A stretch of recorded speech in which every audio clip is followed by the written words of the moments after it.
What's going on, everyone? Welcome back to our social media channels. It's been a couple weeks since we've been here, but we are live. Hope everyone enjoyed their Thanksgivings and get to spend some time with friends and family and whoever you may be with this holiday season. You notice Jacob's not here. Jacob's out of town over the weekend, and he's taking care of some personal things tonight. But we do have a special guest on tonight's show. And so if you are joining us here across social media, Facebook, Twitter, and YouTube, you can, of course, hop over in the comments. As always, get your questions, comments over in the chat. We'll read those out loud throughout the show. So we appreciate you all being here and appreciate you guys dealing with our absence for a week. And we're looking forward to a lot of good things. There's been a lot of news, a lot of things to talk about. And so that being said, we're going to go and hop right into our show proper this evening. Ladies and gentlemen, welcome back to Somos Moss, the official podcast of Somos Moss NM, and your source for latest news and notes on New Mexico United. My name, of course, is Seth Bidoff. Joining me tonight, we have Earl Nieto, and we have special guests here live with us tonight, Fammy, Coach Steve Familetta from the New Mexico Runners. Coach Steve, we appreciate you being here. Take some time out of your evening and just sitting down with us. I know you had a dog in the background a few minutes ago, and I was going to ask you what kind of dog is it, and what's their name? Which one? Look, it might have been a German. Yeah, I've got a couple of German Shepherds. We've got quite a few animals. We are big animal lovers, and most of our animals are rescues. I mean, we have in the house, what do we have? 9 dogs, 4 cats, 3 potbelly pigs, mini horse, mini donkey, 2 full-size horses, and maybe all but 3 are rescues. Oh, wow. That's incredible. I know that we've kind of talked about different charities and things on the show in the past. Are there any that you would like to throw out there as one that you guys support and kind of go to for your rescues? In terms of supporting rescues, we don't really, other than taking in the animals, there's a lot of organizations that my wife and myself are, involved in terms of financial support. And it's a pretty good list. All right. Well, great. Yeah, like I said, we're super excited to have you on here, and we've teased it a little bit that we've had some things that are going to come up this season and this year as we try to expand what we do here at Somos Moss. And I guess now is a good time as any to let everyone know we are going to be doing our best to try to cover the runners this season. So we're looking forward to getting out there and watching the guys play, and that's part of the reason why we wanted to have you on. And so, I mean, Coach, what's it like for you guys coming back? Obviously, the runners didn't play in the 2020 due to COVID, and how has that been like coming back, getting the guys back together, and what's the roster looking like for this season? The roster's looking really good. We've got a good core of original players. The thing with us is, unlike New Mexico United, our budget is a little more limited. So we really support the local player. And for us, it's the player that still has, a dream to keep on playing, whether they have goals to move on to a team like New Mexico United or within our own league, move up to the M1 division, where that's a full professional league. And, the beginning was great, the excitement. Coming into the second year, it was a little rough, especially COVID. December, we didn't have it, but there was the talk of it, what's coming. And then sure enough, once we got into the second half of our season, the league shut down. And so, that left the guys high and dry, and they're chomping at the bit to start playing again. Yeah, I can imagine. I know it's hard enough for most folks as soccer fans in general to see how COVID affected soccer basically the past 18 months, almost 2 years. And for a club like the Runners, you guys play in the MASL, which most folks probably aren't too familiar with. I imagine that's had just an enormous impact on the way that the runners have approached things and the way that the players approach things. Oh, sure. It's funny because it's arena soccer now. It used to be called indoor soccer. And, obviously the technique, it's very similar, the way you handle the ball. But other than that, I mean, everything else is out the window. There's no offsides. The ball seldomly goes out of bounds. It's very dynamic in terms of subbing because it's played like hockey. There's free subbing and it's on the fly. So it's definitely a different twist than the outdoor game. And I mean, I love soccer. I love the outdoor game. I love the indoor game. The league that New Mexico United is in, the USL, actually started as an indoor league called the SISL, and then it progressed from there. So, I had the opportunity when I was a young man to play both indoors and outdoors. And, I loved outdoors, but I have to tell you, for me, the indoor game was always so much more exciting. Yeah, I haven't actually had the opportunity to go out and see the runners in person. It's something I'm looking forward to this season. And a few weeks, not a few weeks, a couple months ago, we had a chance to talk to Casey Gasson. Came on the show and told us a little bit, about where he's been playing and what he's been doing over the past few months. And for you professionally, like, what was it like for you making that jump? Because you, of course, you're a USL Hall of Famer. You had a standout career as a professional player. What was that jump for you going from a player to a coach? Well, it's funny. I wanted to play professional ball since I was a little boy. And I was very fortunate to have a mentor, my first organized soccer coach, a gentleman by the name of Harry Gable. And he's a German guy. And I was with the guy 7 days a week. He lived 4 houses down from my parents. He'd pick me up every day. And I wanted to go to the field, and then he'd pick me up. We didn't go to the field. We went to some office space, and I was like, "What are we doing, Mr. Gable?" And he told me, "Oh, you're becoming a referee." And I was like, "I don't want to be a ref. I want to be a pro soccer player." "Hey, you need to learn the rules, and this will help you very much." All right. So I listened. And then one day, sure enough, he picked me up. We went to the soccer field. He walked me over to the far end of the field. There's 5 and 6 year olds over there. He said, "Okay, have fun." He started walking away. I was like, "What are you doing?" He goes, "You're going to coach these kids." And I was about 12 years old at the time. I was like, "Mr. Gable, I don't want to coach. I want to be a pro player." He goes, "You need to learn to teach if you want to be a pro player." So I was exposed very, very young to coaching. And I'll tell you, the transition for me, you always want to play. To this day, I want to play. Your body lets you down. You just get too old. You can't do it. But I've coached long enough to where my love for coaching is probably equal to what my love for playing was. Well, let me ask you with that, how did you actually get started with the runners? Did you have any prior coaching experience to that? And what's it been like in a professional or semi-professional environment? Well, back when I was still playing, we played the teams I played for professionally out of state. I mean, around here when the Chili's started up, I didn't play with the New Mexico Chili's. I was rostered with them initially, but I chose to go elsewhere because I could actually make a living because it was indoors and outdoors.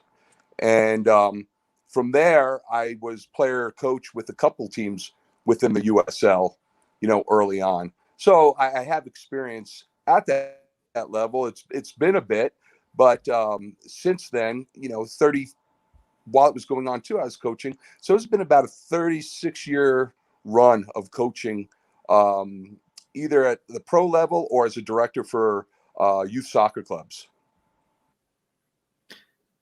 Speaking of the youth soccer clubs, that's not something I really had on my list here. But Earl and I have talked about it. Earl and I off air quite a bit. Earl and I are both involved with AYSO. Earl is on the board for the East Mountain AYSO. I've been a volunteer referee. I've coached. I've done all those things, and you see a lot of stories about shortages of parent volunteers, whether it's referees, coaches, parents, even just being on the board for these things. And what's something that you think that the larger clubs here in the state, the Runners United, or even the High School Athletics Association, can do to get more folks involved in this? It's funny. When I came up, everything was word of mouth, and when you say media back then, it was the newspaper, or if you were fortunate enough to get on, the local news channels. Now with social media, it's just amazing, how much information can get out there. And I just think you need to focus on that.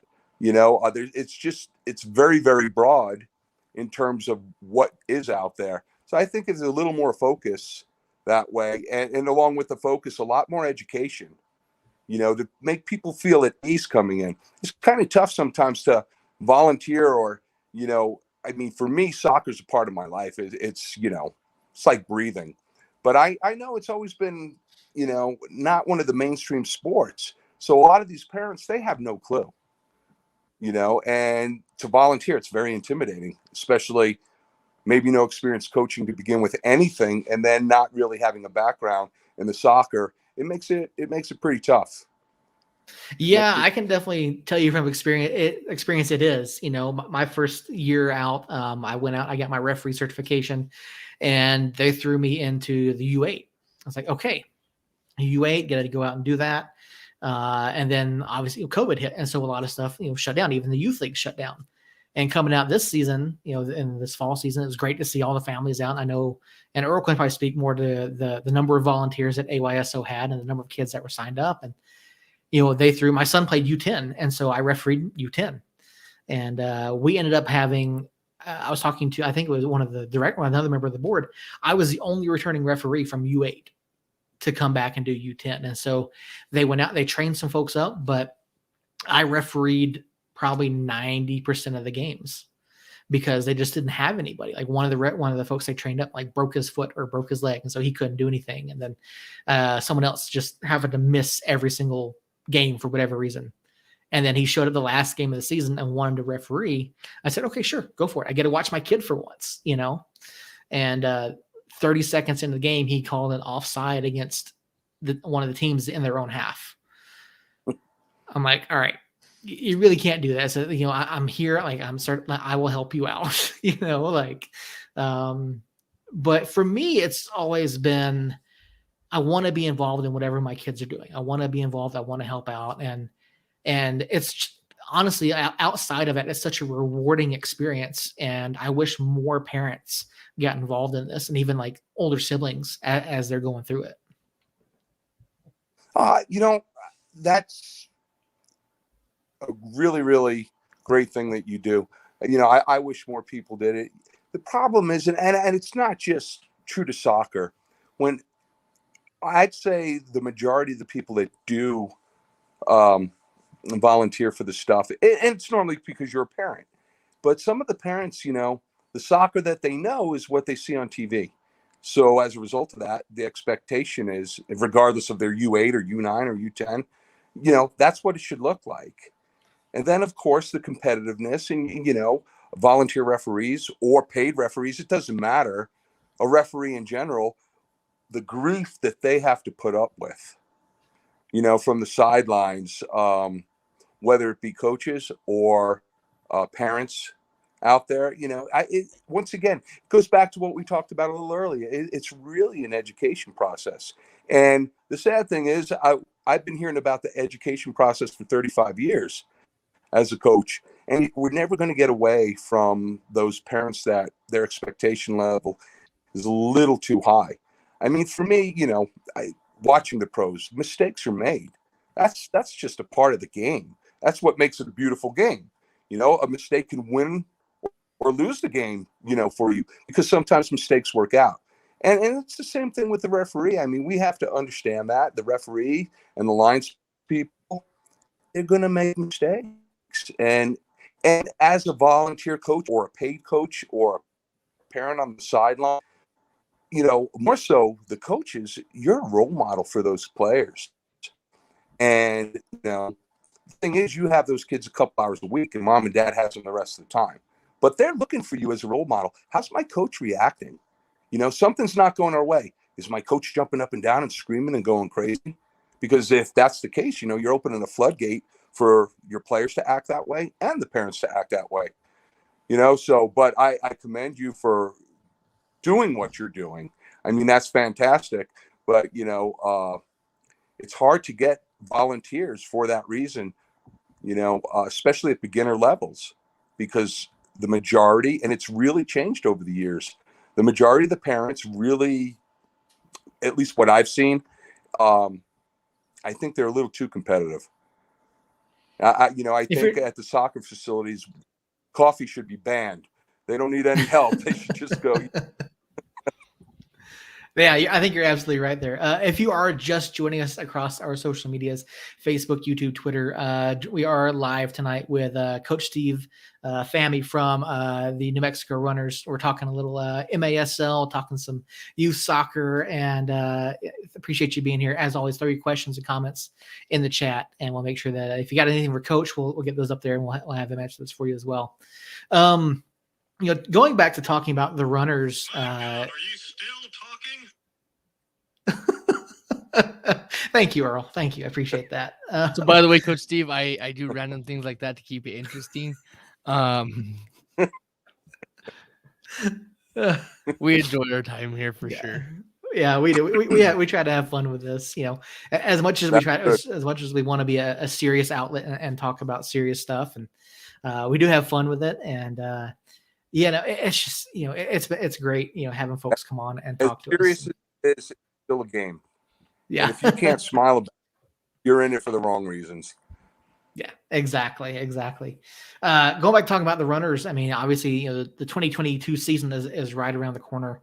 Talk to us a little bit about the 2022 season.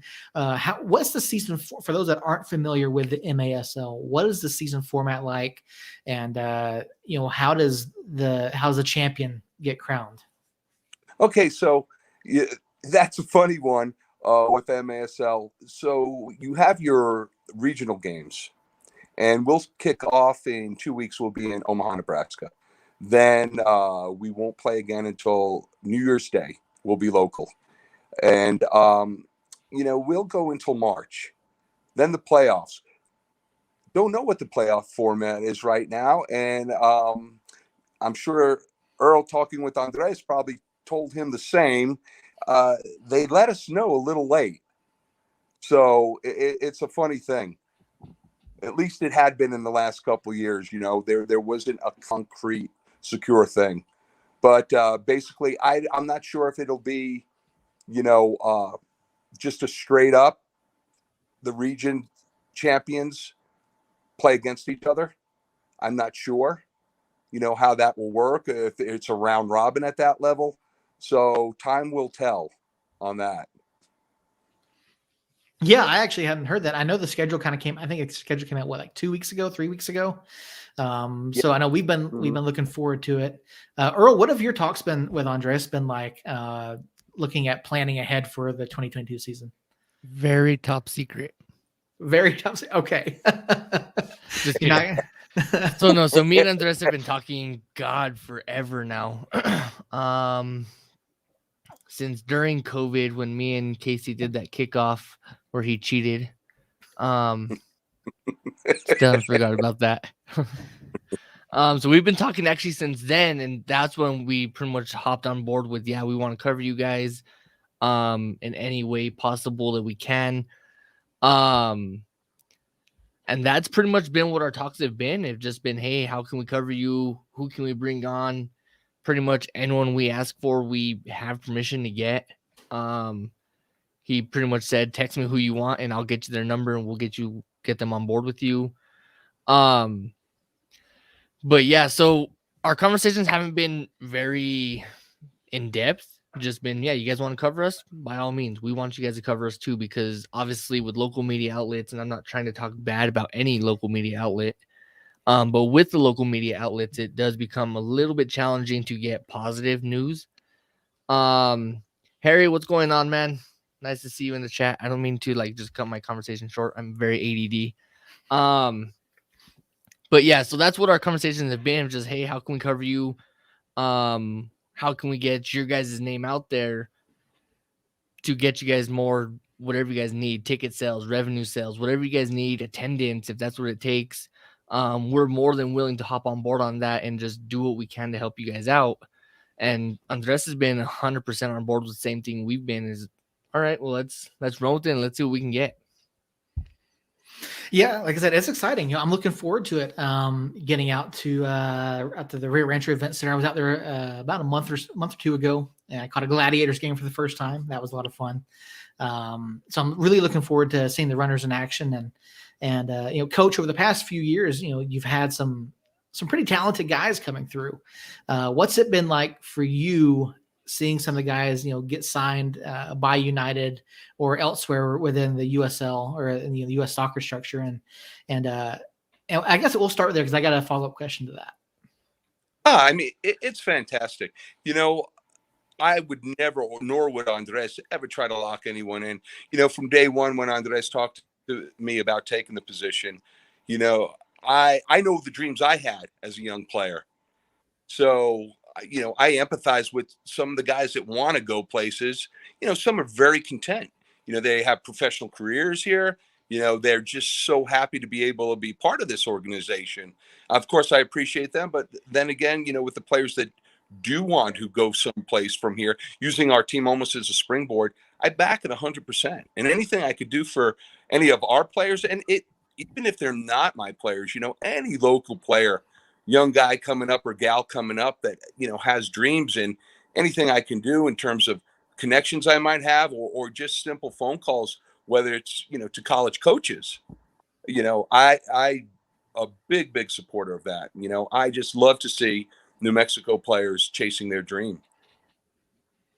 Well, let me ask you this. I know the Runners website doesn't have the roster up yet. Have any final decisions been made? And who should folks have their eye on this season for the Runners? That's top secret.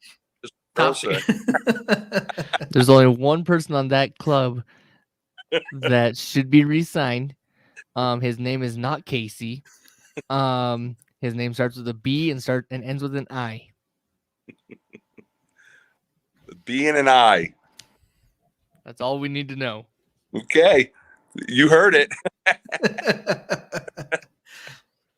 Well, it sounds like Earl knows a little bit more than he's letting on. So, I mean, it's going to be exciting.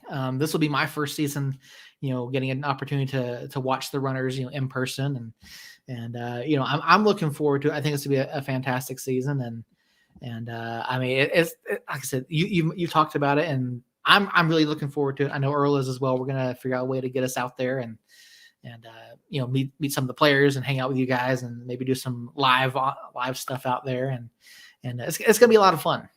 Yeah. I mean, and we really appreciate it.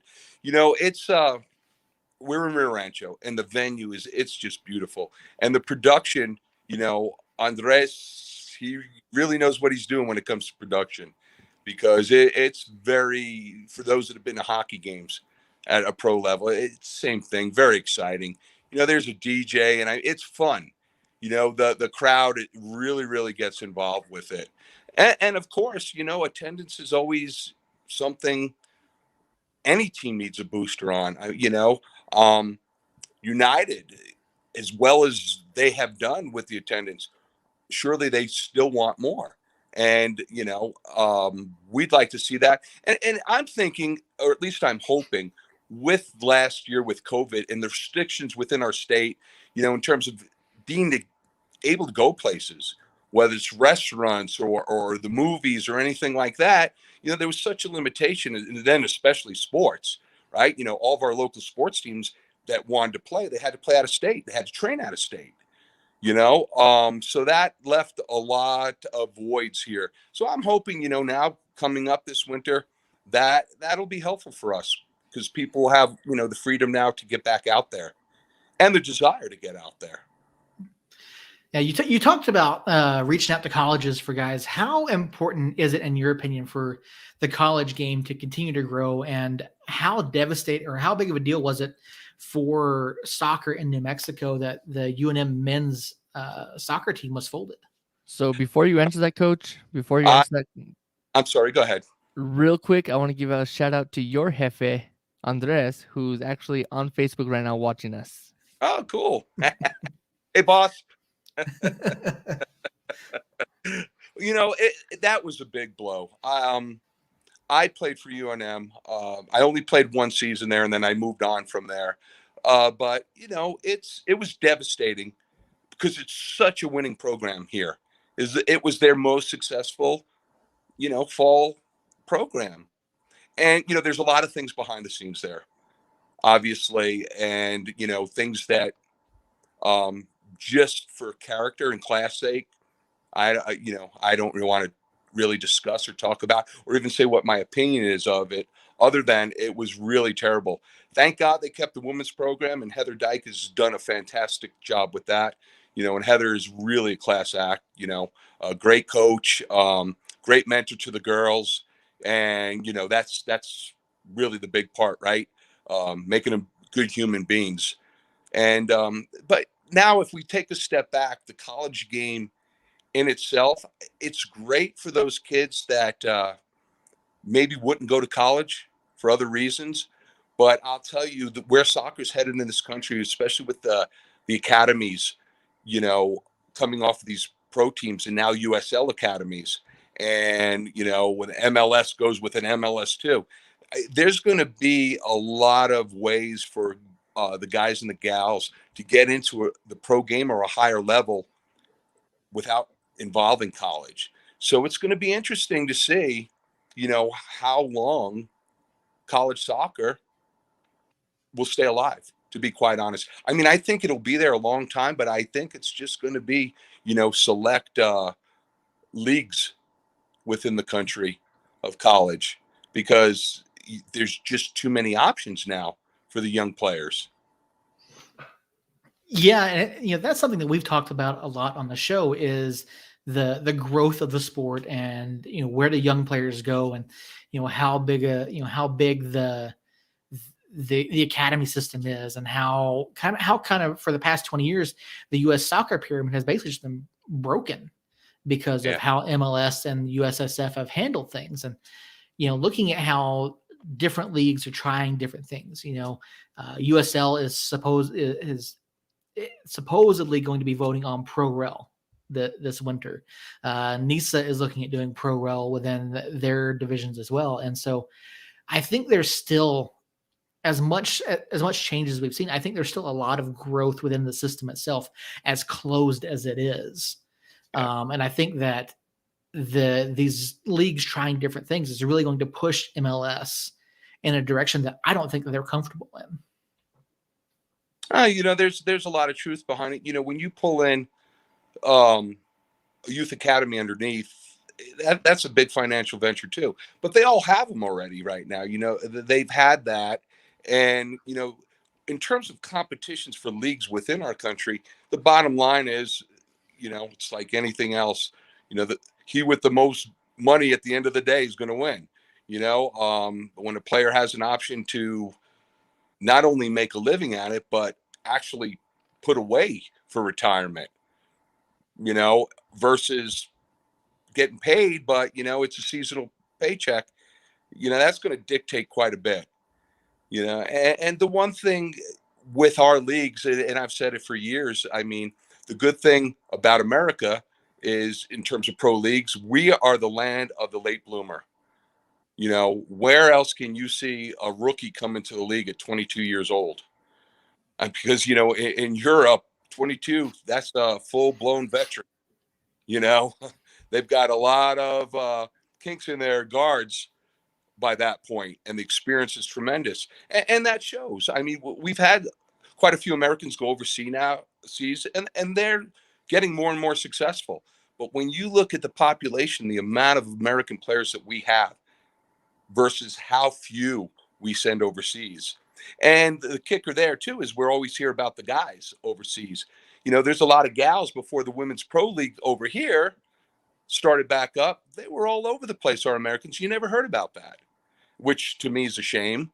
But yeah, it is going to be interesting. There's a lot of challenges because, we don't have a specific blueprint in this country. And USSF, they're supposed to be the authority, but it's amazing, that changes. Whatever they say changes. I can tell you personally, like on the coaching license side, man, they reformat that thing every 6 or 7 years. So it's very, very hard. And like you said, it is a challenge. it's going to be a challenge moving forward. I think it's a fantastic challenge, that type of growth, but, we'll see. We'll see. I hope I see it while I'm still alive, to where there is definitely, a very obvious pecking order in this country. But, right now it's kind of up for grabs. All right, we got a question for you in the chat here, Coach. Catherine Soaps has joined us, and she says she joined the show a little late. How do things look for the runners coming out of the pandemic and being shut down, unable to play for almost 2 years? It looks very good, Catherine. Thank you very much for asking. The guys are very, very hungry. We still have probably about 80% of our core players from our inaugural season, and we have supplemented with quite a few younger players, a lot of good talent. And there's always surprises, at our level within our league, of people that move to town for their careers or what have you. And it's nice to get phone calls and emails from those guys saying, hey, can I come out? Can you have a look at me? So we're ready to go, and we're very excited and hope to see you out there. So looking at the club from a recruiting standpoint, and we talked about the academies a little bit and the youth clubs. When you're looking at a player, is it more through like a recruitment process where you're going out and looking at them, or is it through open tryouts and what's your theory on bringing someone in and then helping to develop them further? So where we're at, once again, we're a local team, and budget wise, we don't have the ability to really travel around and recruit players. So it's tryout based. And then after that, tryouts, once you make the team, it's not really the team, it's the pool. So we had tryouts a couple months ago, and we had an initial pool. That pool changes, and the guys understand that the second they're offered a spot within the pool, that pool can change at any time. So it's not unlikely that mid-season we might bring in 2 or 3 more players, whether it's injury or what have you, someone moves away. So that's really kind of the way we have to look at it. And then some of my players that are key players, I respect them very, very much. And sometimes they have a lead on other players, because once again, we're all, it's all local for us. So with the MASL, are there any sort of roster restrictions, like you can't go out and bring in, say, like Chris Wehan for a week or anything like that? Or there, honestly, no. Our roster's like the Wild West. Okay. Yeah. So is there a roster like restriction date? Like there's a cutoff date that you could sign players to your team, or as long as a player is signed, and Andres would know this better, the Thursday before a game. Okay. So yeah. All right. So if Earl got in shape, Earl could potentially come out and. Hey, I was waiting for Earl. I held the doors open at tryouts an extra 20 minutes. Look. I was going to show up, but I realized that my COVID beer belly got in the way more than I needed it to. So I could be a water boy. That's about it. It's fun to see, especially all the young talent here in and around the state, and we're seeing it come up, now through the academy. We've seen a couple of the guys that have signed for United play for the runners over the past couple seasons, and I think it's fantastic. And from your perspective, where do you really start to see that drive in players to go to that next level? Like I said, it takes a special individual. Once again, you're coaching, you guys volunteered coaching.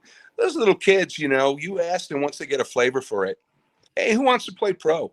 Half their hands will go up. And as they get older, of course, some of that goes away. But some guys just have that desire. And then those that don't have the opportunity to actually play pro, but they are still very good players, their big challenge, and what I see with most of my guys is, especially the core players that were there from the beginning, they love to play, and they want to play at the highest level they can. They are competitors. They want to go out on the weekends and have good competition. So, and then of course, we get like the last season we were active. Talk about the local talent. I brought in the Gentry brothers out of Cleveland High School, and Gabe and Nick. And it wasn't that I'd bring them on to people to try to sell tickets. Those guys played with me. They were on the roster. They played. They traveled. They were very, very successful. And those are kids. Once again, you're going to get those type of players that have that desire. Hey, I want to go places. I want to go further than this, coach. So that's really, really the approach. And like I said earlier, anything myself or Andres can do for these kids, we will. Oh, Andre's throwing some tidbits over here in the chat. He says 48 hours before a game is when the roster freezes for the week. And then the roster is a 24-man active roster. So you talked about a pool. So is that like you can have kind of like reserve players, first team players, and you pick 24 every week? Well, within the pool. So the 24 is what you can have on your bench. That's the active. I mean, we could carry 35 or 40 if we wanted in a pool. And then exactly, like you said, but there's at no time you'll see 24 people on our bench. The way it's ran with different lines. A lot of teams will run 3 lines. Some teams in the M1 division play with 4 lines, and that's a lot. I mean, basically it's a sprint. A line goes on, they're sprinting the whole time. Next line. We're not that deep. And for the level we're at, I don't even want to go that way because to me, it takes a little enjoyment out of the game. We run about a 2-minute shift, and that's enough time for the guys to get a little winded. And trust me, by the time we start, they're in shape. But that's just the nature of the game. And we say we have lines, but what it really is game day, it's 2 lines, 2-line rotation. And I have reserve players there that, we'll switch out certain players maybe every 3rd line change, to start to get them experience and give some of our key guys a breather. All right. It's good to hear a little bit. Yeah, like I said, there's probably a lot of folks that aren't as familiar with the MASL and how it works and how the roster configuration is and all that. And so to me, it sounds a lot like a hockey team. See, and luckily for me, I got into hockey recently, so I actually understand like what the lines are and what all this is now. So luckily for me, I'm not sitting here like twiddling my thumbs trying to figure this out. I actually understand what the lines are. Cool. So I'm a little in depth. I think I know more about indoor soccer or arena soccer than I do regular soccer now. Looking at, go ahead. Sorry. Yeah, I was saying now he's got to come out and experience it. Yeah, I know. I was out there when Landon Donovan was out there. Oh, cool. Very cool. That's when I got starstruck and couldn't even talk. Yeah, he's a class act, Landon. I was very fortunate to be an assistant coach for that team. And Landon, he's a good guy, class act. So, Coach, when you're not busy with the club, who do you follow outside of the MASL? Like, do you follow the Prem? Do you follow Bundesliga? Who do you follow? And I'll say how much time do you actually spend watching soccer outside of your job? I'm that funny guy. I absolutely love soccer. Now, I don't have a team that I say that's my team. I tattoo on my body. I mean, I've got friends that are. My son is a Liverpool diehard, so I make it a point. For 3 reasons. My son's a Liverpool diehard. Klopp, I loved him when he coached in Germany. I actually I was fortunate enough to be over there several times and watch him coach when he was still over there. And the third, it's an American-owned club. But, outside of that, I'll put on a game, and it could be some of the so-called top teams in the world. And if they're playing bad that day, I change the channel. I just like good soccer. It doesn't matter to me. Whatever teams are, if they're playing well, I love it. If they're not playing well, it doesn't make me happy. So I can't say I have a go-to team or a go-to player. Well, I'll You know, help you out. So I like when Messi was in Barcelona, I would be mesmerized to watch him just to see the incredible things that he'd do. And Ronaldo, of course. Ronaldo, every once in a while there's those players that they're freaks. They're from a different planet. I mean, Ronaldo is 37 years old, and look at the guy. If someone told you he was 24 years old, you would not doubt it. I know I wouldn't doubt it. I mean, guys like that, of course, you'd love to see. You said you got into the game at a pretty early age. Who at that point for you were the players that you kind of followed and were kind of like tried to like emulate? Well, so when I was a kid, the NASL was going on. Pele was here. I'm originally from New York, so of course the Cosmos. That was a big deal for me. And then, believe it or not, way back then, PBS used to have a program called Soccer Made in Germany. Really? Was the announcer. And in the 70s at the time, FC Cologne was on the top of the league. So, I would follow them. And the irony of that is years later, I formed a partnership with a private academy that's right outside of Cologne Stadium. So I've been over there many times, at the Cologne Stadium. And if I would have known that as a kid, I mean, that would have been tremendous. That would have been. But, with the NASL, you were lucky to get maybe a quarter of a game a week because the sports back then, there was no cable TV or anything like that. And we had ABC Wild World of Sports where they mixed 6 or 7 sports every Saturday. They'd show 10 minutes of the game. It would be live. Then they jump to auto racing. And then they jump to gymnastics. And then they jump to whatever, men's, world's strongest man. And then they jump back. So it was really, really hard to follow someone when I was a kid. Yeah. What do you think about the expansion of the coverage of soccer and the growth of it in general? Because over the past, I'd say probably decade, maybe decade and a half, it's really just seemed to kind of explode, especially when it comes to coverage of the men's and women's national teams here. And then with the TV deals that you see like La Liga and the Premier League getting here in the States.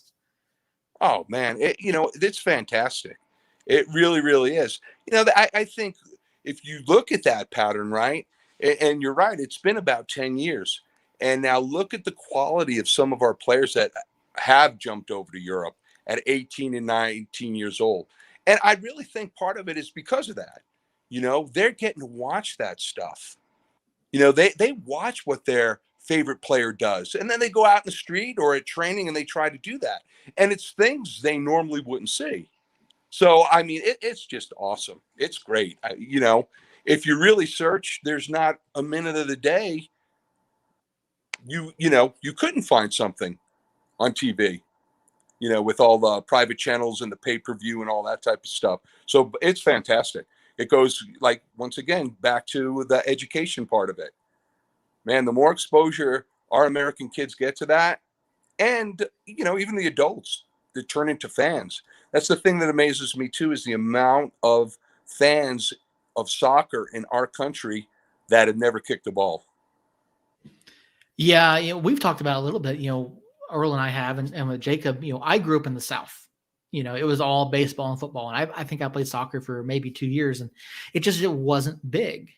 And at that point, it was Saturdays were college football. Sundays were the NFL. And then that was it. You didn't see soccer coverage anywhere. Like I knew maybe 2 kids that played soccer all through high school even. And going beyond that, it was just non-existent. And so, I watch it now, and my oldest son, he's played 4 or 5 seasons now, and he absolutely loves it. And for me, we talk about the coverage and just the exposure. Like I can go on ESPN Plus and I can watch every single La Liga game every single week if I wanted. I can watch all of the Bundesliga matches. I can watch every single Premier League match over on Peacock. And with Paramount, you've got Serie A, you've got the Brazilian league, you've got Argentinian soccer. Like it's just absolutely insane. And I've honestly spent more time watching soccer than any other sport over the past probably 10 years or so. And something I can guarantee you'll be doing after this is watching Soccer Made in Germany, which is on ESPN Plus. Isn't that great? Are they old? Is it a new show or is it old replays? It's the old replays from 1977, 78, and it starts off with FC Schalke and Bayern Munich. Wow. That's incredible. Yeah, I'll have to go watch that here in a little while. That's fantastic. We talk tactics on the show. Well, see, my dad didn't care. Go ahead, Coach. No, I was saying with that program, my dad was not a big soccer fan, and so I watched Soccer Made in Germany Sunday afternoon. Italian family, you eat lunch a little earlier or dinner a little earlier on Sundays, and Soccer Made in Germany was on, and that was the one day of the week my dad let me eat in the living room. He was like, "Yeah, okay, watch," but as soon as I'm done, Yeah, exactly. Throw on the Sunday Night Football or whatever. We talk tactics on the show, and I've had it on the show a few times. I've been reading through Inverting the Pyramid, and so like I consider myself a student of the game. I love to watch and try to figure out what the coaches are doing, what they're trying to do tactically, and so for you, when you're watching, how much of it for you is for enjoyment, and how much of it are you saying they're going, okay, they shouldn't have done that tactically, or maybe they should have done this? So I think it's true for anyone that, has been at it as long as I've been at it. And there's a lot of, local people that have been at it that long. I can't watch for just enjoyment. You always got a coach's hat on, so within 10 minutes of the game, in my mind, and I'm not very vocal about it. I'm not that guy that, going to an outing where they're showing a game where there's 50 or 60 or 7 people. I keep my mouth shut, and I watch. But it's always a critique for me, and what changes would I make, sort of thing. Yeah, that's tough. Yeah, I can imagine, and I imagine it's tough to look at that and say, okay, is there anything that I can employ with my club? And are there times where you look at that and say, okay, how can we adjust this for the style that we play and the format that we play in? Yeah, so there's a lot of different philosophies. My guys know we have a system. Now, a lot of other teams that we play against, they might not think our system, is as strong as theirs. But the bottom line is, if you could get all your players to believe the system and work on that system, you're taking a couple steps back in terms of efficiency. And because our players all have an idea what the next line's going to do when they're receiving the ball, and the line after that understands what we're trying to achieve in the attacking third. And it's not mechanical, though. I set up this system, and, the guys know this is what we're working for, because indoor is very dynamic. It's very, very high speed. There are some teams that, like to park the bus, but that's not the spirit of arena soccer. The spirit of arena soccer, it's very dynamic and it's very fast and in a controlled manner. So, I'm a firm believer, when we're playing against another team, unless they're just far superior to us, I don't try to counter what they're doing. I try to do what we're doing better, because you always want to be the team that the other team's chasing you. And that's been my. All right. Well, Coach, we've taken up about an hour of your time. We appreciate you being here. And if you'd like, you're more than welcome to stick around. We're going to talk the USL Championship final. Otherwise, we appreciate you. We appreciate guys, you being here. And I'm probably going to lose you anyway. My phone is telling me to plug in. All right. Well, we appreciate you being here. And of course, Coach Steve Familetta from the New Mexico Runners. Season kicks off here in a couple weeks, Friday, December 17th, at Omaha Kings, and they'll be back here in town on Saturday, January 1st. What are you guys expecting there from that first weekend, and how can folks follow you guys across social media? With that, Andres, I'm sure will tweet in and give you all the information because, that's his gig. He sets that all up. I had a hard enough time logging on to get into the show today. But what I do want to say, guys, we really, really appreciate what you guys are doing for, soccer in general in the state. I mean, it's really great, to see that and see how willing you guys want to help soccer across the board. I really, really appreciate it. So, anything you guys ever need from us, likewise. And thank you guys very, very much. And thank everyone that chimed in. And I can't wait to see you guys soon. All right, Coach Steve, we appreciate your time. And we will talk to you guys here probably in a couple weeks as the season gets going. And there you see, I think that's Andres going up from the Facebook. Season tickets can be bought, NewMexicoRunners.com/season tickets. So, guys, thank you for everyone hopping in the chat. Coach Steve from the Runners joined us here tonight. So, Coach, again, we appreciate you, and we'll talk to you guys soon. Thanks so much. And if I don't see you before, you guys have a fantastic Christmas. You thanks. as well. You too, Coach. Hey, guys, take care. All right. All right, folks. Well, that was fun. That was a lot of fun. That went a whole bunch of different places that I wanted this really just got a brief plan, talking to him about his beginnings in the USL and jumping over the MASL. And that went so many different places. Fantastic conversation. So Andres, if you're still in the chat, appreciate you making Coach available to us, and Coach Steve, thank you for your time this evening. And yeah, guys, like we announced earlier, we are going to be branching out a little bit this year. We're going to cover the Runners as best we can. We still got to figure out the logistics of that because Earl and Jacob, obviously, you guys know we're out of town. I'm here in town, so we're going to figure out something. We're going to try to get someone out there to as many games as we possibly can. So look for that. So I might know a guy that can help us cover the Runners. That would be fantastic. If you're in the chat, you guys know that we do throw it out every so often. We are looking for content creators here on the show. If you want to write for our website, if you want to potentially be a part of the show, you don't have to be on the show. So we're looking for folks. We want to continue covering soccer throughout New Mexico, New Mexico United, New Mexico Runners. We have something else in the works as well. Can't tell you guys about that just yet, but we are looking for folks. If you do like audio editing, anything like that, please, if you're interested. You won't tell them. I'm going to tell them. So Jacob is actually going to hop in an ice bath in the middle of winter, live streaming. That's the news that we're going to break for you. So reason why I said that is because Jacob's actually not here because he's busy being a family man. We're committing Jacob to this without him knowing. Yeah, so he just got committed, so he'll only hear about this if A, he's listening to this right now, and if you are Jacob, why are you not chatting? And B, you have to listen to the podcast, which will come out probably Friday or Saturday morning. Yeah. And that's how Jacob will know that he just got committed to an ice bath in the middle of winter. Yeah, you guys heard it here first.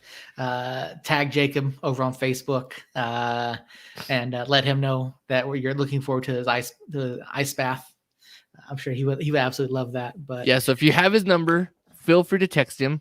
I know one person that might still have his number in this chat.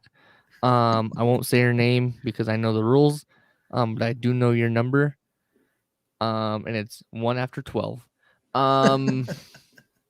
Yeah, so much to talk about. I mean, again, Coach Steve was fantastic, but we do have New Mexico United news to get to. We'll go ahead and talk about that first. The club has been announcing some returning players for the 2022 season. Already announced Chris Wehan, Amando Moreno, Kalen Wright, and Christian Nava. Daniel Bruce locked in. Rashid Tete was announced today. The club did tease a yellow brick wall the other day. But they said they could not announce that, and obviously league restrictions and guidelines and all that kind of stuff. I'm assuming it's Alex Tambakis.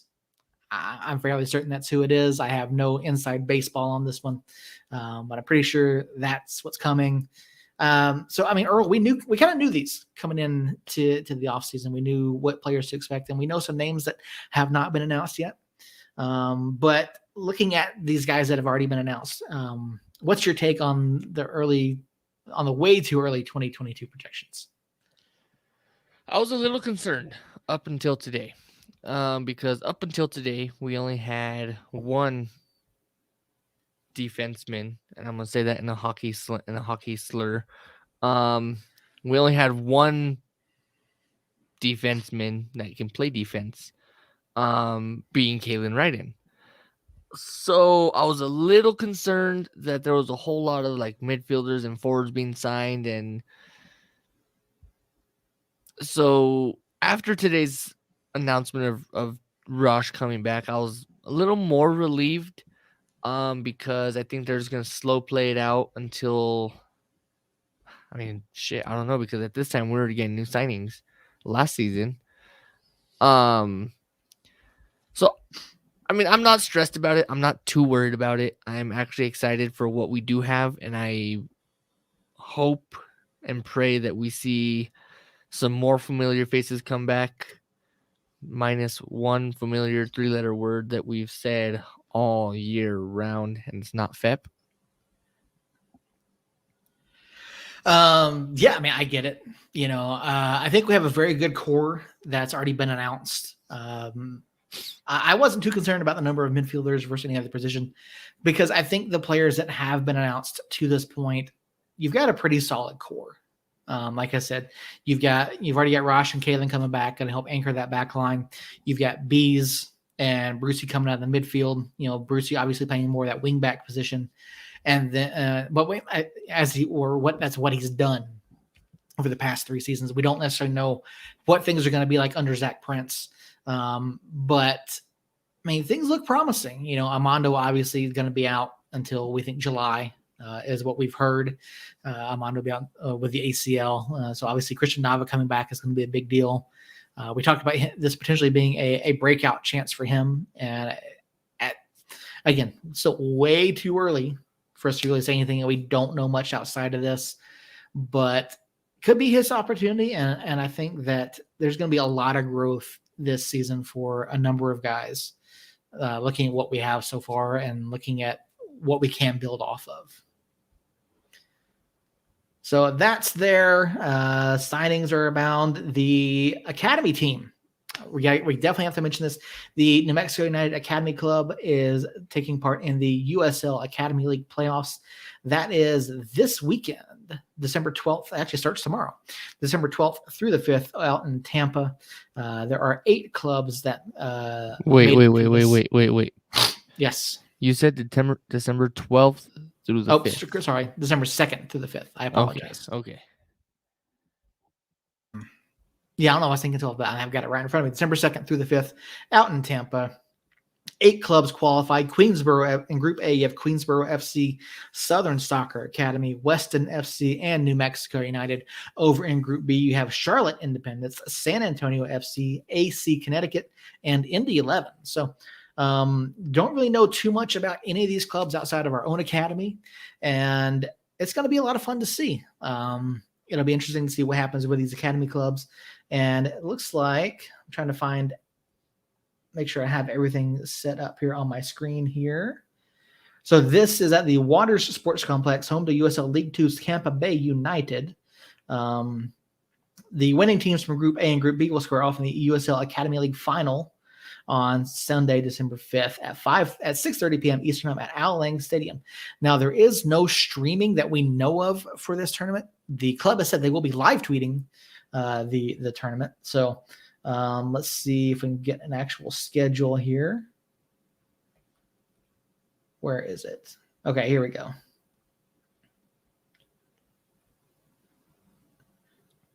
Actually, come on now. Is it not actually give us a schedule on this page? Oh, wait, here it is. Schedule. Haha, perfect. Sorry, guys. I thought I had everything pulled up here. So tomorrow, 12 to, if you are here in the chat with us, 12 to 11 a.m. I'm assuming this is Eastern time. New Mexico United does play against Queensboro FC, and then they take on Southern Soccer Academy on 12/3 at 11 a.m. And they also take on Weston FC on 12/4 at 11 a.m. So keep an eye on the club's social media feeds for updates on those. So yeah, it's gonna be a lot of fun to see what happens here. Earl, what do you have any idea at all how the academy is gonna do? So I know more about hockey and New Mexico Runners than I do about USL Academy soccer. Well, it's soccer played with kids that are not on professional contracts. Well, it's more than I know because I don't know how they're doing. I don't know. I know a couple kids on the academy team only because I was on the pitch for media coverage, so I got to hang out with a couple of them for a little bit. But other than that, I don't know a single thing about how the academy team is doing or any other teams that they're playing. So I'm gonna go out on a limb and just say good luck, New Mexico United Academy, and wish you the best. Well, looking at the competition page here, so out of the Southwest Division, New Mexico is where New Mexico United Academy qualified from. They went 3-3-2 during the academy season. These from the Southeast Division, Southern Soccer Academy, they went 5-1-2. Queensboro FC came out of the Northeast Division where they went 11-1-2. And then Weston FC came out of the Florida Division. How that's not part of the Southeast Division, I don't know. But Florida Division, Weston FC went 5-1-0. And then Group B, the South Central Division, San Antonio FC went 4-0-2. Indy 11 out of the East Central Division went 6-3-0. Charlotte Independence out of the Atlantic went 8-0-0. And then out of the Northeast Division, AC Connecticut went 10-3-1. So looks like they're going to be playing some clubs that have a pretty good pedigree. I'm officially confused. So far this season. I'm going to be honest. I'm officially confused. Yeah. How is it that our record is 3-3-2? But Queensboro, wherever the hell they were, is like 11-0, and there's another team that has like 8-0 record. Like, I don't understand it at all. I don't know. It's interesting. Well, I definitely need to do more research into the Academy League and how the competition is structured. I imagine it looks like this. Maybe the season started at different times. So the USL Academy schedule has officially got me believing that 2 + 2 = 3. Yeah. So yeah, there. We got some other stuff coming out too to talk about that. But yeah, there's some interesting rules for this. So the format structure of the competition is that the final matches will have a 15-minute in time period. Then it goes to a penalty shootout. Okay, that's a little bit different, but we'll take it. The placement matches, if at the end of regulation the match is tied, the game will decide by a penalty shootout. So,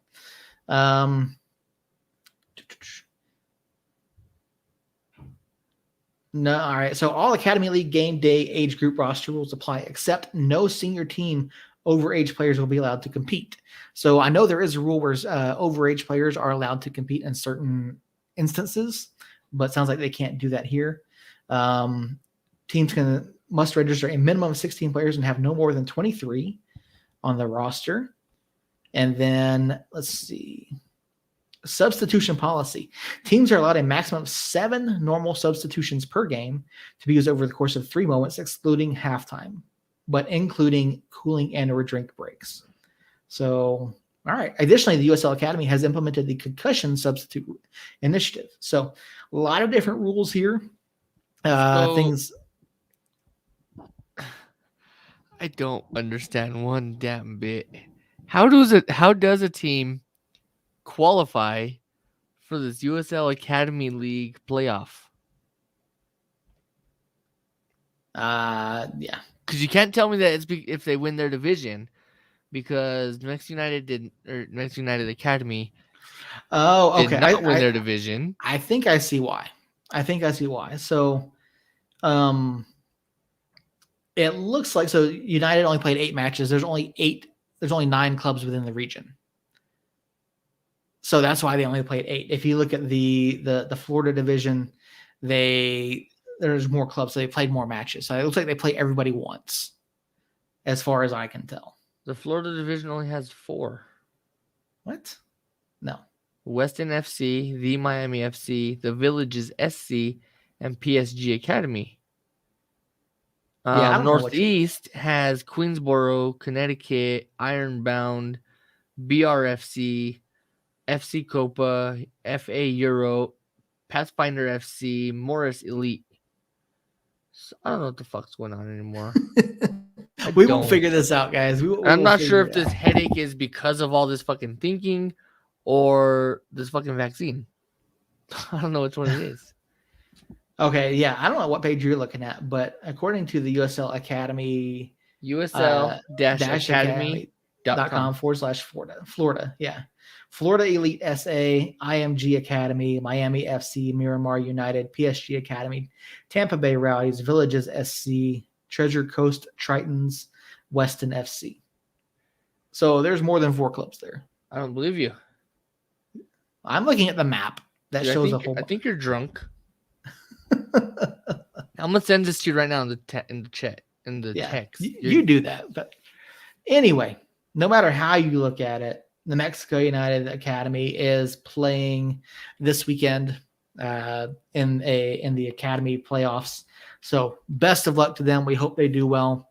Maybe they bring home some silverware for us. That'd be a lot of fun to see how they do. So yeah, follow the club's social media throughout the week to get live updates on that.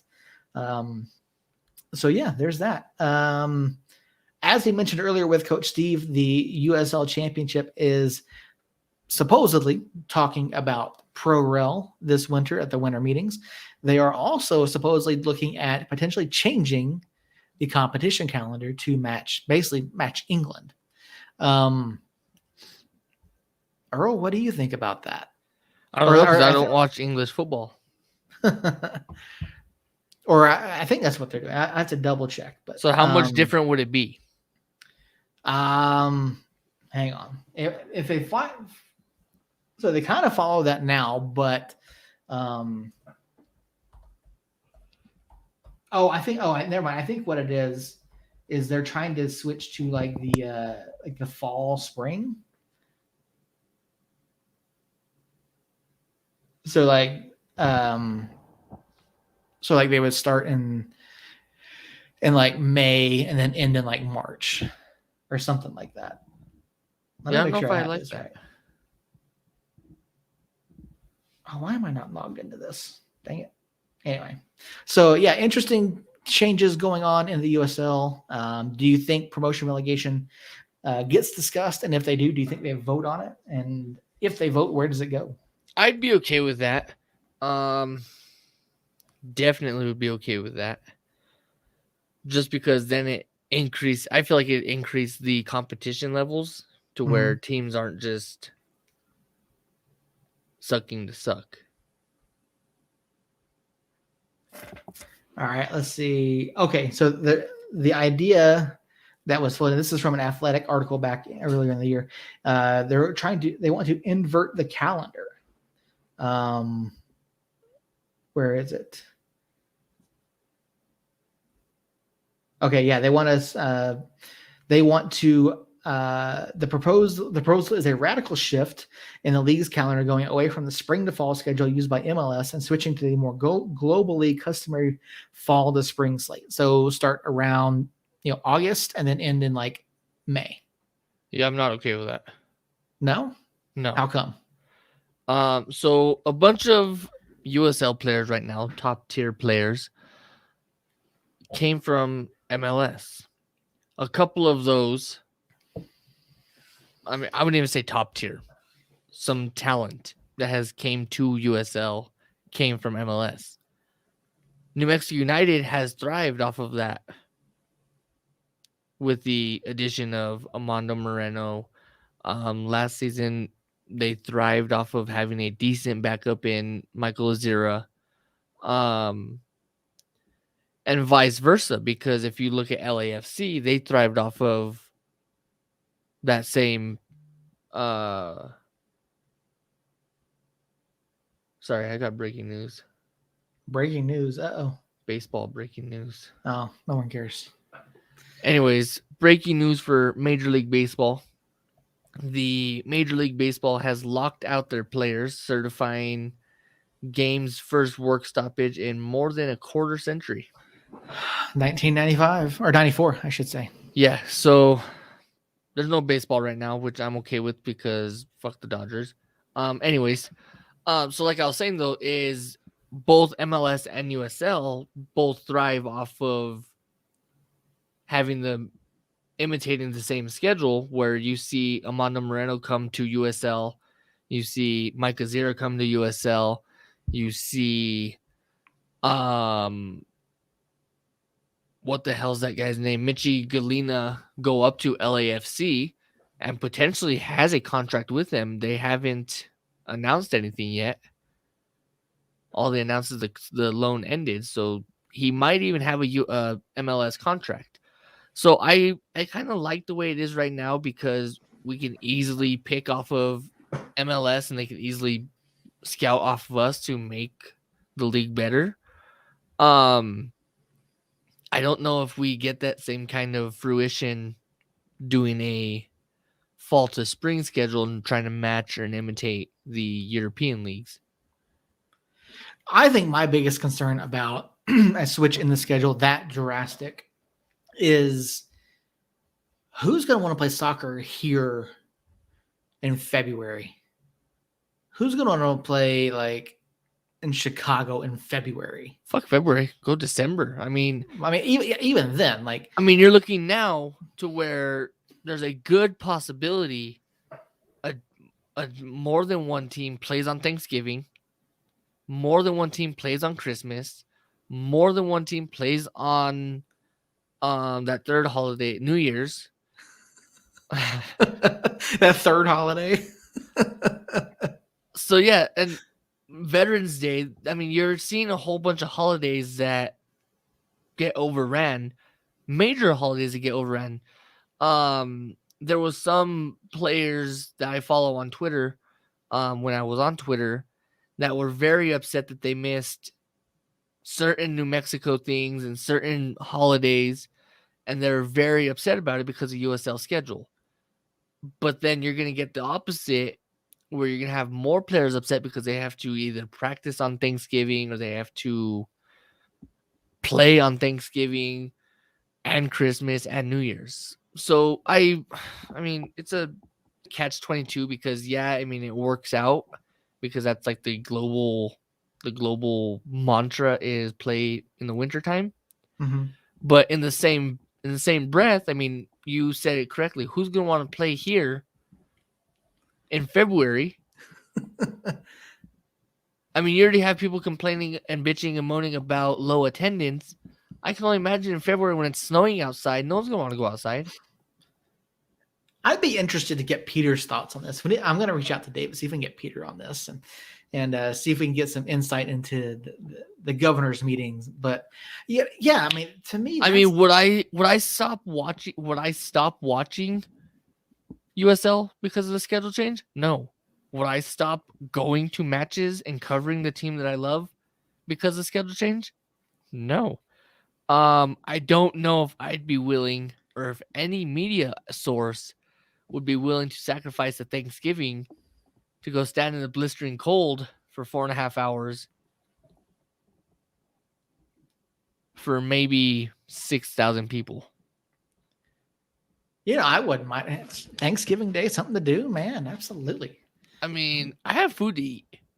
Well, of course, but at that point, if we're at the game on Thanksgiving Day, then I'm gonna expect the club to shell out and get us a. Yeah, if the club shells out and they had like a potluck after the match, you can count me the fuck in. Yeah, man. But if it's just like a normal Saturday night match where we show up, we do our presser, and then we go home, or we go drink a beer at BJ's, or we go the hell we would do on a Saturday night after a match, then nah, count me out. Yeah, either way, I'm in. I mean, I'm all in on this club. I'm going to be there every single match, no matter what. But yeah, I think that's going to be the biggest issue is the scheduling, and you're going to see a lot of you're going to see a lot of the winter matches. Like November, December, January, February, played in Florida, Georgia, Arizona, Texas. And then you're going to see, here and other places play more, March, April, May, August, September, October, which I don't necessarily think is a bad thing, but yeah, I just, that's going to be the biggest issue is how do you do the scheduling for something like that? And fortunately where we are here in town, the club doesn't, we don't necessarily get a lot of snow, but it's people traveling in and out of town. Like I think that would be the bigger issue is, because I have a freaking mountain I have to drive through. Yeah. To get to Albuquerque. Jacob has a mountain and a hill and pretty much the Red Sea to part just to get into Albuquerque. Yeah, it's a lot to consider, and it'll be interesting to see what comes out of the winter meetings and which way the governors go on these issues. But yeah, we're gonna have to wait and see. And like I said, we'll reach out to David and see if maybe we can get Peter on around the time of the meetings or shortly after, and pick his brain about it. Try to get some Pete leaks. Yeah, get some Pete leaks going on here. That's what we need. That's what we need this offseason. We need some Pete leaks up in here. But last thing I had to talk about tonight, and it's kind of a big deal. It's kind of a big deal. The USL League year is done as of yesterday. November 30th is the final day of the league season. This past weekend, we did see the USL Championship. It was all the USL Cup awarded to Orange County SC with their 3-1 victory over Tampa Bay Rowdies. And I'll be completely honest, none of us had this picked. None of us had Orange County coming out of this as the champions. And I if I remember correctly, none of us even had them picked to win this final match in our redone pick'em pool. So wait, we had a redone pick'em pool? Well, not really. We just kind of talked about it. Okay. Yeah, we just kind of talked about it, and I don't remember. Yeah. So yeah, congratulations to Orange County. They got hot at the right time. They played well, and they took advantage of some Tampa Bay mistakes in the first half, and yeah, they get their first star. And so, Earl, what was your takeaway from the championship match? Did you even watch it? Earl doesn't have ESPN. That's right. You don't. He has ESPN Plus. So Earl didn't get a chance to watch the match. Earl wasn't really too heartbroken to not watch the match either because it was Orange County and Tampa Bay. So I was like, whatever. Yeah. It was fun. It was a fun match to watch. From what I saw when I was tuning in for the 8 minutes on ESPN Plus on the preview I had, it was a really good match. From what I saw. Yeah. Oh, it was. It was a lot of fun. Like I said, Orange County took advantage of some early mistakes from Tampa Bay, made them pay, jumped out to a 3-0 lead in the first half, which I thought was absolutely incredible for them. And, I mean, it's fantastic. I mean, I think I don't know if there's necessarily a shift in the power from the Eastern Conference to the Western Conference, but to come out of the stacked Western Conference playoff pyramid, basically, Orange County played a heck of a tournament. They really did. And, I think Tampa Bay, honestly, I think they might have lost to Pittsburgh had the Birmingham Pittsburgh match not been canceled due to COVID, but we'll never know.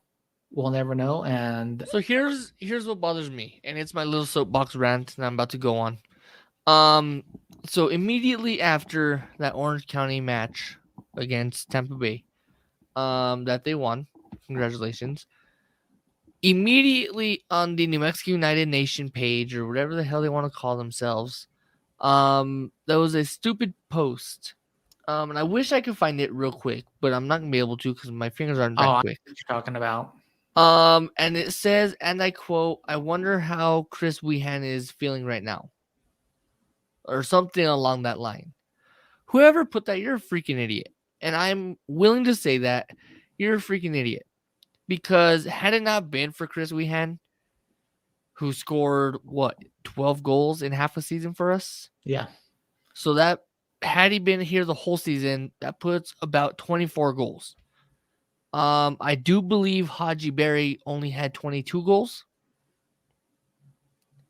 So that would have gave Bees the golden boot for New Mexico United. Is he kicking himself? No, because he grew up here. He played here. He played New Mexico United here. He wanted to come back. So is he kicking himself for coming back and then Orange County making the finals and winning? No, he's not. He's actually probably right now, if we were to ask him right now how he feels about Orange County winning, he's probably about as happy as Seth would be when the Braves won. Because even though he's not there, it's still his hometown. It's while where you're Go talking ahead. about this, I'll be right back. I'm going to grab something real quick. Oh, you got a Braves jersey, some stupid bullshit. I got something. Hang on. Just You got some just stupid keep going. bullshit. So yes, like I was saying, I mean, for you to say that is just pure ignorance because one, Orange County is Bees' hometown. That's the same way any hometown fan is going to feel about any team that they root for in their hometown. If your team wins, you're happy for them.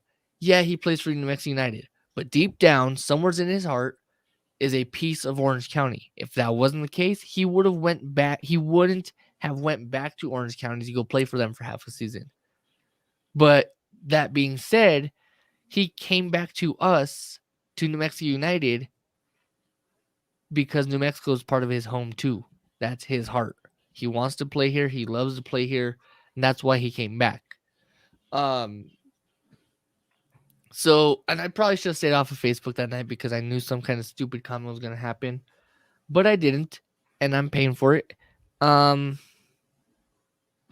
yeah, that's what I have, and I'm hoping Seth comes back sometime soon. I think he ran away. So with that, I have nothing else to rant about.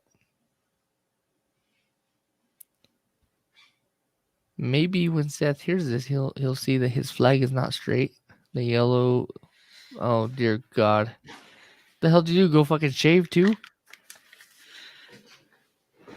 So sorry, folks. Quick wardrobe change there. You know, the Fucking Seth had to go fucking shave.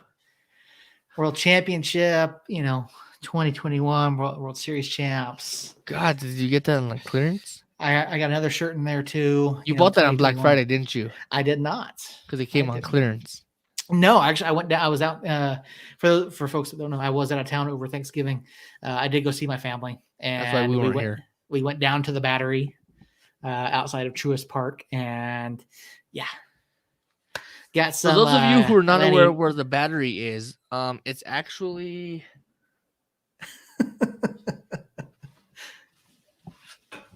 in here. It's a rechargeable battery. So somewhere it plugs in. Oh, right there. It plugs in right there. That's the actual battery compartment right there. Fucking Seth.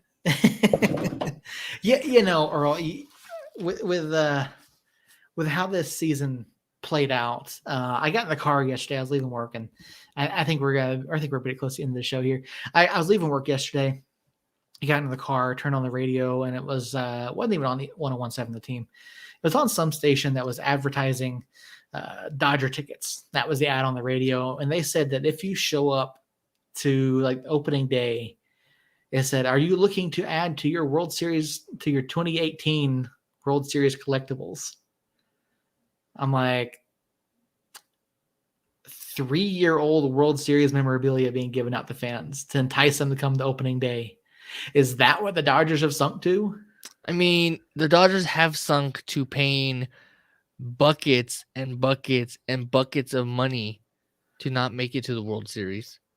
So, and I could say that because as many of you know, I'm a Chicago Cubs fan, and we literally sold our house with everybody in it and all the furniture for prospects. Yeah. And draft picks. Yep. I don't even think we got any good draft picks. So yeah, so I actually hate baseball because of that reason. I'm kind of glad that they're in a lockout right now. Only because it's baseball. I just want to see Freddie get re-signed. That's all I care about at this point. Lockout, we knew it was coming, but I just want to see Freddie get re-signed. That's all I'm hoping for.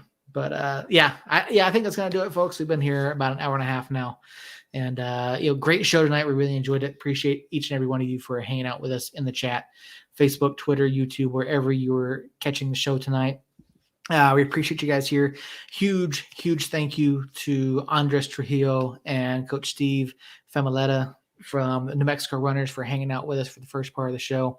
I had great conversation with him. Go check them out, newmexicorunners.com/season tickets to get your tickets for that. The Runners are in town starting on January 1st.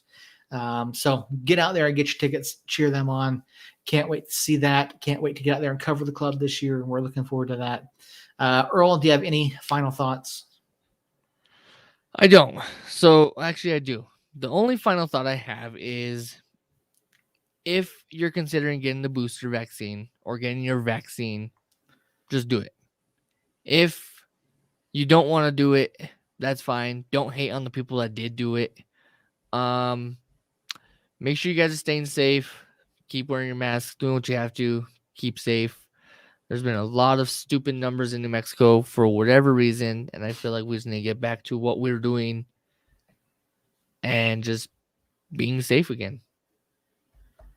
Yeah, I second that. I have my date set for my booster shot. Definitely after spending time with my family. I saw my grandparents for the first time in 2.5 years in person anyway. It's not 100% guaranteed that you're not going to get it. There's very few things in this life that are 100% guaranteed other than death and taxes. But with a vaccine, data has shown that. And puberty. Yeah, puberty. Well, that's debatable. Earl's just now hitting his. So data has shown that the vaccine does help if you do happen to catch it even after the fact. So go out, protect yourselves, protect your loved ones. I don't even know what the numbers are today. I don't know that I want to look to see what the numbers are today. My God, are you still talking? Yes, I am, Hank. Thank you. But anyway, that's going to do it for us here tonight. Thank you, everyone, again, for joining us. We appreciate each and every one of you. Again, no show next week. We will be back in 2 weeks' time as we stick to our post-season schedule. Of course, if there is any big breaking news, we will pop on and do something quick. But that's the plan. 2 weeks. Appreciate you guys being here. And until next time, Somos Unidos.